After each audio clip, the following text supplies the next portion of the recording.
गर्मी मौसम सुरु भएको छ। गर्मी मौसममा डिहाइड्रेसन, भोक नलाग्नु र धेरै पसिना आउने कारण शरीरको तापक्रम साधारण हुँदैन र थुप्रै रोग लाग्न सक्ने सम्भावना हुन्छ।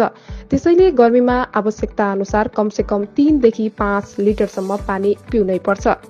यो स्थितिबाट बच्नका लागि आफ्नो खानपिनमा विशेष ध्यान दिन आवश्यक छ। खरबुजा, काँक्रो, बेरी प्रजातिका फल, मेवा, उखु वा नरिवलको रस गर्मीका उत्तम फल मानिन्छन्। नरिवलको पानीलाई प्राकृतिक एनर्जी ड्रिङ्क्सका रूपमा पनि लिइन्छ। पोटासियमको मात्रा उच्च भएकाले उच्च रक्तचाप र मुटुका लागि पनि नरिवल पानी उपयोगी मानिएको छ।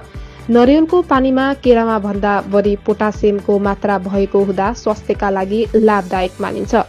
गर्मीयाममा नरिवलको पानी पिउनाले डिहाइड्रेसनको समस्या नहुने, कलेजो, मिडगौला, अन्य रक्तचापमा पनि उत्तम मानिन्छ।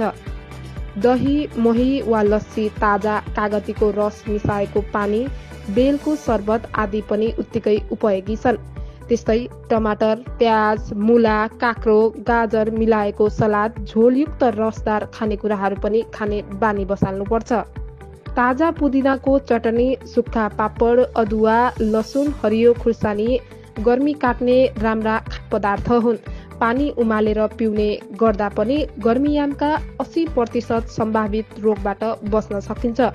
यो मौसममा झाडाबान्ता, आउँ, जन्डिस, हेपाटाइटिस, टाइफाइड, जुका, मलेरिया फैलिने हुनाले यी सबै बिरामीको आधारभूत रोकथामका लागि उमालेर सेलाएको पानी अत्यन्त आवश्यक रहने चिकित्सकको सुझाव छ। धनगढी न्युजद्वारा जनहितमा जारी सन्देश।